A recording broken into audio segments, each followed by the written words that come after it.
Did you know that a surprising amount of family wealth just kind of vanishes within only a couple of It's generations? pretty staggering, yeah. Makes you wonder. Right. Will anything we build actually last? Or, maybe you've always thought trust funds were just these like fancy things only for the super, super rich? That's a common thought, definitely. Well, maybe think again. Welcome to another discussion here on Marginal Thoughts. Glad to be here.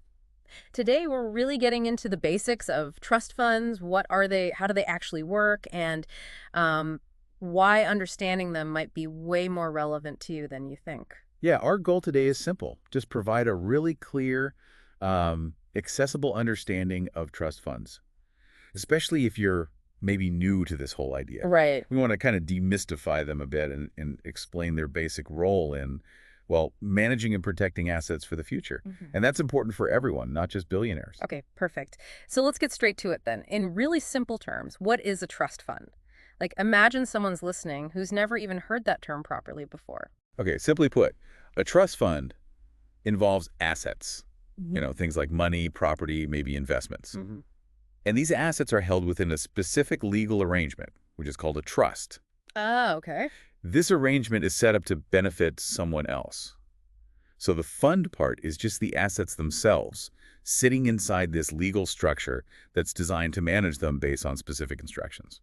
So it's almost like setting up a really detailed instruction manual for your stuff or after you're gone. That's a great way to put it, you And you bet. pick someone you trust, presumably, to be the one who actually follows those instructions. That's it, exactly. At its heart, it's really about having some control over what happens to your property after you pass away, Yeah. making sure your intentions are actually carried out. Now, when I hear trust fund, my mind immediately jumps to, huge mansions, inherited fortunes.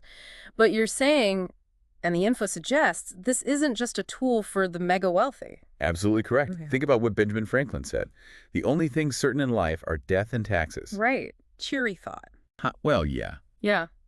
But trust funds kind of become relevant when you think about those inevitabilities. It's not always about how much you have. It's more about being organized, Yeah.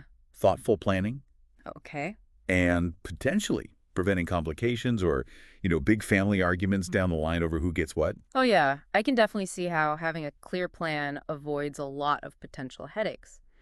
But there's also this idea, isn't there, of controlling your wealth over time, not just a one-off handover. Precisely. Our resources really highlight this sobering idea of the shirt sleeves to shirt sleeves saying, Uh-huh. which basically points to the statistic that, 70% of wealthy families lose their wealth by the second generation and something like 90% by the third. Wow. 90%. Yeah, it's a pattern seen across cultures too. There's a similar proverb in Scotland, apparently. That's, yeah, eye-opening. So how does a trust fund actually help stop that erosion of wealth? Well, it helps by setting up clear rules, conditions for how the assets are managed, and crucially, how they're eventually given out. This structure helps make sure that the wealth isn't just, immediately available for beneficiaries to potentially spend unwisely. Yeah. It's interesting, even people who earn a lot, like celebrities or athletes, often use trusts. Really? Yeah, as a way to protect what they've earned and plan for the long term.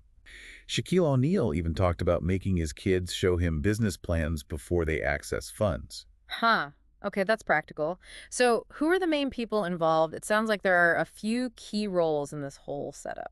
There are three main players, typically. First, you've got the grantor, Grantor. Okay. also sometimes called the settler or trust maker. Yeah. This is the person who creates the trust and puts their assets into it. They're the one writing that rule book we talked about. Got it. The one setting it all up. Who's next? Next is the trustee. Now, this is the person, or it could be an entity, like a bank or a trust company, Mm-hmm. who's responsible for managing the assets according to the rules in the trust document. Mm-hmm. They're like the enforcer, or maybe a human firewall, as some put it, making sure the grantor's wishes are followed. Okay, so the manager or guardian of the assets and rules. And the last one. The beneficiary, or beneficiaries. These are the individuals, or maybe a group, or even a charity, who the trust was created for. They're the ones who will ultimately benefit from the assets in the trust. Grantor, trustee, beneficiary.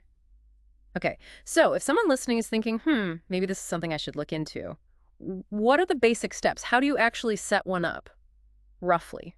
Generally speaking, it boils down to about three main steps. The first one, like we said, is creating that rule book. That's the trust document or trust agreement. The legal part. Exactly. It's a legally binding document. It spells out exactly what assets are going in, who the beneficiaries are, the specific conditions for them receiving assets, maybe at a certain age or for a certain purpose, and of course, who the trustee is. Okay, so it's all written down, very specific instructions. Step 2. Step two is to appoint the enforcer, the trustee. The grantor needs to choose someone reliable, someone responsible to actually manage the trust and follow all those instructions laid out in the document. Makes sense. You need someone trustworthy to actually run things. And the final step. The third step is you have to actually fund the trust. This means the grantor formally transfers ownership of their assets into the name of the trust. So like retitling a house deed or changing bank account ownership? Precisely. Real estate, cash, stocks, maybe shares in a business. No. And interestingly, as you mentioned today, that can even include things like your voice, your image rights, maybe even digital assets. Wow, that really shows how these things adapt, doesn't it? Now, I know there isn't just one type of trust. Can you give us a quick sort of high-level look at the main kinds, keeping it simple for beginners? Sure. One really common type is the revocable trust, often called a living trust. Like living trust. The key thing here is revocable. The grantor can change it, modify it, even completely cancel it while they're still alive. Ah, so flexible. Very flexible. People often use these to avoid probate, which we can talk more about, and to keep their financial affairs private when assets pass on. It usually becomes irrevocable, meaning unchangeable, once the grantor passes away. Okay, flexibility during life. What's another main type? The other big category is the irrevocable trust. Once you set this one up and fund it, you generally can't change or cancel it. So, locked in. Why do that? Well, the big advantage is that assets put into an irrevocable trust are typically removed from the grantor's taxable estate. Ah, okay. So taxes. Exactly. This can be a really key strategy for reducing potential estate taxes, especially for, larger estates, and protecting that wealth long term. Less flexibility, but potentially big tax benefits. Are there any other types that maybe show off some key ideas? Well, we could briefly mention something like a spendthrift trust. Spendthrift. Okay. Yeah, this type is designed specifically to protect beneficiaries who might, shall we say, not be the best at managing money. I see where this is going. Right. It puts restrictions on when and how much money the beneficiary can get. It stops them from, say, getting a huge lump sum and maybe blowing through it too quickly. It really shows how the grantor can maintain control and provide guidance, even after they're gone. That's a really clear example. It highlights just how much control you can build into these things. What kind of specific conditions can people actually put in these trust funds? It sounds like you can get quite creative. Oh, absolutely. The grantor has a lot of freedom here. You can really tailor it to your values and your goals for the beneficiaries. For instance, you could say a beneficiary only gets funds, or a portion of them, when they reach a certain age, 25, 30, whatever you choose. Okay. Or maybe you tie distributions to education milestones, like graduating from college. Wow. So you can actually use the trust to kind of encourage certain things. Right. Like responsible behavior. Exactly. Other examples. Yeah. You could require a beneficiary to sign a prenuptial agreement before they receive a large inheritance. You could set up matching distributions where the trust matches income the beneficiary earns on their own. You might require drug tests. Or you could specify that the money can only be used for certain things, like starting business, buying a house, or paying for education. So much customization is possible. It allows for a really thoughtful and maybe more responsible way to pass on wealth. That's the idea. Responsible wealth transfer and legacy building. Okay, so putting it all together with these rules, the legal structure, what are the main advantages? Why use a trust fund, especially for someone just learning about this? One of the biggest ones, often, is avoiding probate. Right, you mentioned probate. What is that, quickly? Probate is the court-supervised legal process for settling someone's estate after they die, validating the will, paying debts, distributing assets. Trusts very often bypass this whole process. And why is bypassing it good? Well, it saves time.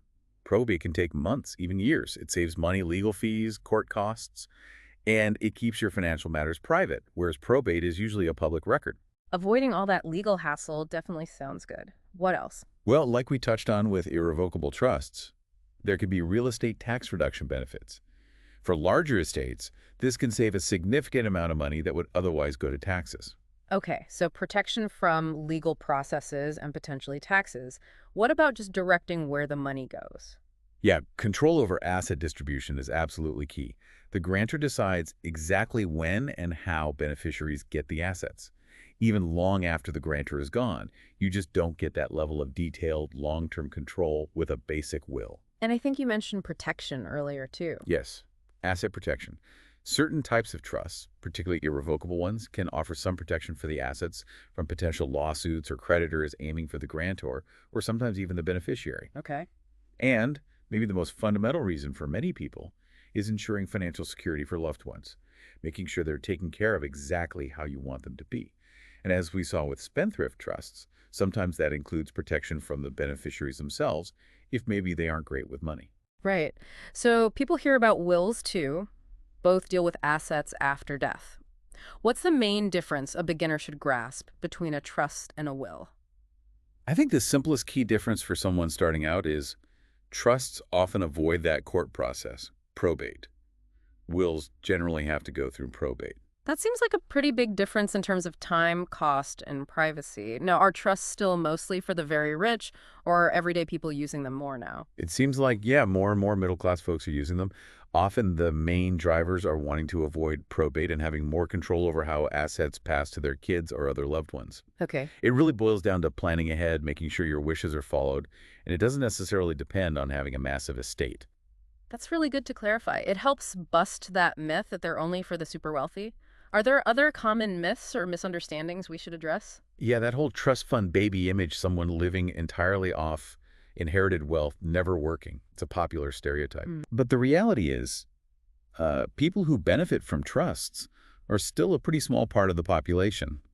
And the amounts involved aren't always enormous fortunes. Many beneficiaries still work, lead normal lives. The trust might just provide, say, a safety net or funds specifically for education or maybe seed money for a business. So it's not usually a free pass to do nothing. It sounds like the real point, the real value is maybe something deeper than just dodging work or spending big. Exactly. I think the true value is about responsibility, really. Planning for the future, building a legacy that reflects your values, making sure your hard work continues to benefit the people you care about even after you're gone. It's not some kind of sneaky loophole. It's a structure, a thoughtful way to protect what you've built. That's a really powerful way to look at it. So as you're listening, maybe take a second to think about what you're building. Is it financial security, business, maybe just the desire to provide for your family down the road? It might feel like a future problem, but understanding tools like these, like trust funds, is really a valuable first step in planning for that future. Yeah, that raises a good question for you to think about. What parts of your future or your family's future do you want to have some say in, even when you're not around anymore? Even if you decide a trust fund isn't for you right now, just understanding these concepts can really shift how you think about planning ahead. Absolutely. We would genuinely love to hear your thoughts on this or any questions you might still have about trust funds. Drop them in the comments below. And hey, if you found this discussion useful and want more conversations like this, definitely subscribe to Marginal Thoughts. Thanks so much for tuning in.